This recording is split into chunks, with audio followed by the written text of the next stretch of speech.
مع اللاعب المغربي زكريا بوخلال لاعب المنتخب المغربي مولود في هولندا لأب ليبي وأم مغربية واختار.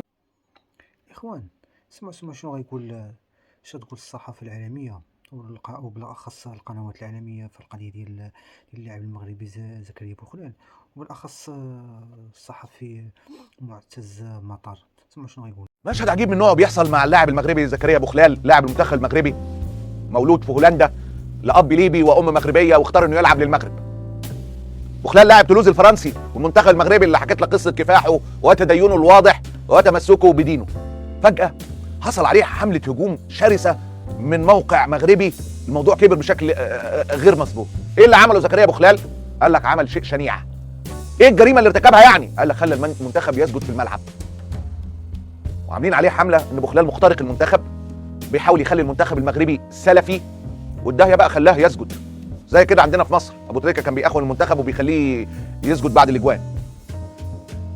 الهجمه اللي حصلت على بوخلال عملت غضب كبير لدى الشعب المغربي حقيقه، وتشعر ان في تناغم. يا جماعه مش ممكن كل المشاهد دي بوخلال سلفي يخترق المنتخب الوطني. بص، هجمه غير مسبوقه على هذا الرجل سلفي الانتباه اليه مؤخرا عندما سجل هدفه الاول في كاس العالم. المباراه انتهت، لكن ليس الهدف وحده ما جر الانتباه، لكن ايضا سجدته التي احتفل بها بعد تسجيل هدف. الدنيا لفت.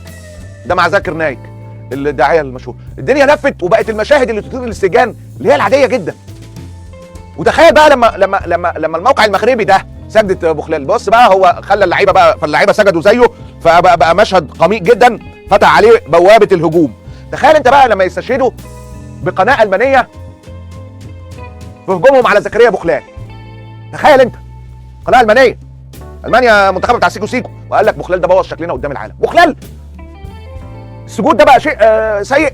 قال لك ممارسات بوخلال خلال هذه دفعت قناه المانيه الى اتهام المنتخب المغربي بوصفه بالانتماء لتنظيم داعش الارهابي، حيث ربط تقرير بثته قناه الالمانيه والت بين وضع بوخلال لاصبعه السبابه وبين تنظيم داعش، لما في ذلك من تشابه حد التطابق مع ما اعرفش ايه، وبوخلال ومع علم المملكه المغربيه مما يضع محاربو داعش علم بما يسمى الدوله الاسلاميه. لا، طول ما القناه الالمانيه قالت بقى يبقى خلاص.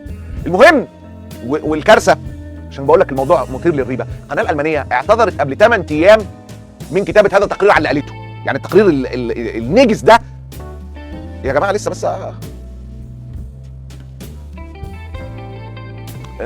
القناه الالمانيه اعتذرت من 8 ايام عن هذه العنصريه وهذه الاكاذيب اللي جت في تقريرهم. ده اعتذار القناه الالمانيه. احنا هاجمنا القناه الالمانيه دي وقتها لما قالت كده، اعتذرت نفسيها، تقوم تيجي القناه الموقع المغربي يحط على بوخلال نتيجه اللي قالته القناه الالمانيه اللي هي اعتذرت اصلا. Haben wir über ein Foto von marokkanischen Nationalspielern nach dem WM-Viertelfinale berichtet, das im Netz für Irritationen gesorgt hat. Wir hatten fälschlicherweise dazu geschrieben, dass es sich hierbei um einen Gruß des IS handele. Tatsächlich hat sich der IS diesen Gruß aber nur angeeignet. Für diese Fehler bitten wir aufrichtig um Entschuldigung. Es war selbstverständlich nicht unsere Absicht, religiöse Gefühle.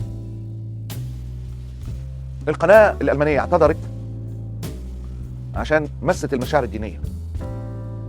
القناه الالمانيه، لكن الموقع المغربي ما فرقش معاه انه يمس مشاعر شعبه وامه. انا كنت فاكر ان خالد منتصر ده ومن على شكلته اخواتنا المغاربه واشقائنا يعملوا سيرش على خالد منتصر. كنت فاكر ان خالد منتصر ومن على شكلته في مصر فقط. ده طلع كل حته فيها خالد منتصر. خالد منتصر كان قال لك ايه الارجنتين كسبت لما قلعت ثوب الوهابيه. عندنا واحد كده اسمه خالد منتصر، الف مبروك السعوديه التي خلعت ثوب الوهابيه فانتصرت على الارجنتين.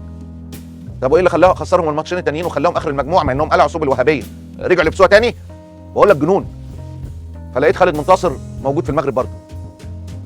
كان عندنا خالد منتصر ده بيتكلم عن راجل ظهر مع سيدنا المنقاب بيقرا قران، وده شيء خطر جدا جدا جدا جدا. ده في المغرب. خالد منتصر هو الواحد بقى مختلط بخالد منتصر المصري وخالد منتصر المغربي. الجدل الذي اثاره تصرفات بوخلال ذات الصبغه الدينيه المتشدده لم تظل حبيسه المستطيل الاخضر، بل انتقلت مدرجات الملعب، وذلك عندما ظهر وهو يلتقط صوره رفقه سيده منقبه لا تظهر منها سوى عيناها. اقص عليك يا بوخلال. ايه ده؟ بعد مقابله نص نهائي مونديال قطر الذي هزم فيها المنتخب المغربي مما اثار جدلا واسعا، حيث اعتقد البعض انها احدى المواطنات الخليجيات، قبل ان يكشف بوخلال ان تلك السيده هي زوجته. لا حول ولا قوه الا بالله. لا حول ولا قوه الا بالله على بوخلال. كده يا بوخلال. زكريا بوخلال المجرم يلقي خطبه الجمعه على لاعب المنتخب الوطني المغربي. لا، ده نجح في خطته كامله. لا، ده بوخلال ده ما يتسكتش عليه بقى. تعالى لي اللي زي بوخلال دول ما يسكتش عليهم. نجح في خطته المجرم. مراته منقبه وبيسجد بعد البتاع وبيقول خطبه الجمعه. ايه الاجرام ده؟ نجح في خطته. بقول لك خالد منتصر ده اسلوب حياه في هذه الامه المنكوبه. نجح في الخطه لف عدى بالخطه وعمل مظاهر اسلاميه. نجح في خطته. هات لي بقى الاخيره اللي انت بتاع بدري دي كده. كما هذا ان بوخلال كان يسعى في هذا المونديال. اشكاين بقى اكتشفت الحكايه بقى ما شاء الله عليها اذكى اخواتها.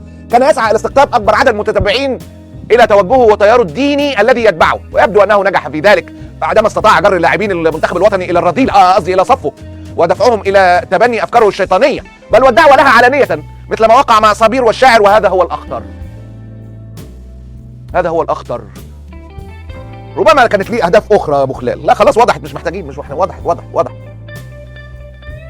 جنود.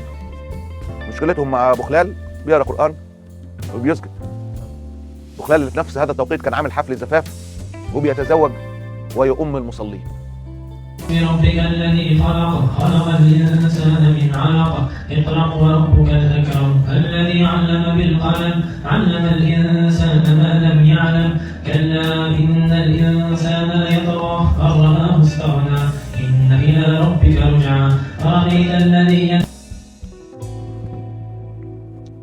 ده بيؤم المصلين في حفل زفاف، ربنا يتمم له على خير. دي جريمه بوخلال. شوف تعليقات على الفيسبوك. كما شفتوا الإخوان القضية راه كبرات وصراحة الجامعة الملكية لكرة القدم ما قصرتش وخادت التدابير اللازمة ورفعت دعوة على الجريدة، على هذه الجريدة التابعة لبعض الصحفيين المغاربة. وحقيقة هاد الصفحة راه أساءت اللاعب بزاف وأساءت المغاربة أكثر وأساءت الإسلام. ونتمنى بالفيديو يكون عجبكم وما تنسوش ديروا لايك واشتراك وخليو لنا تعليق زوين. معاكم.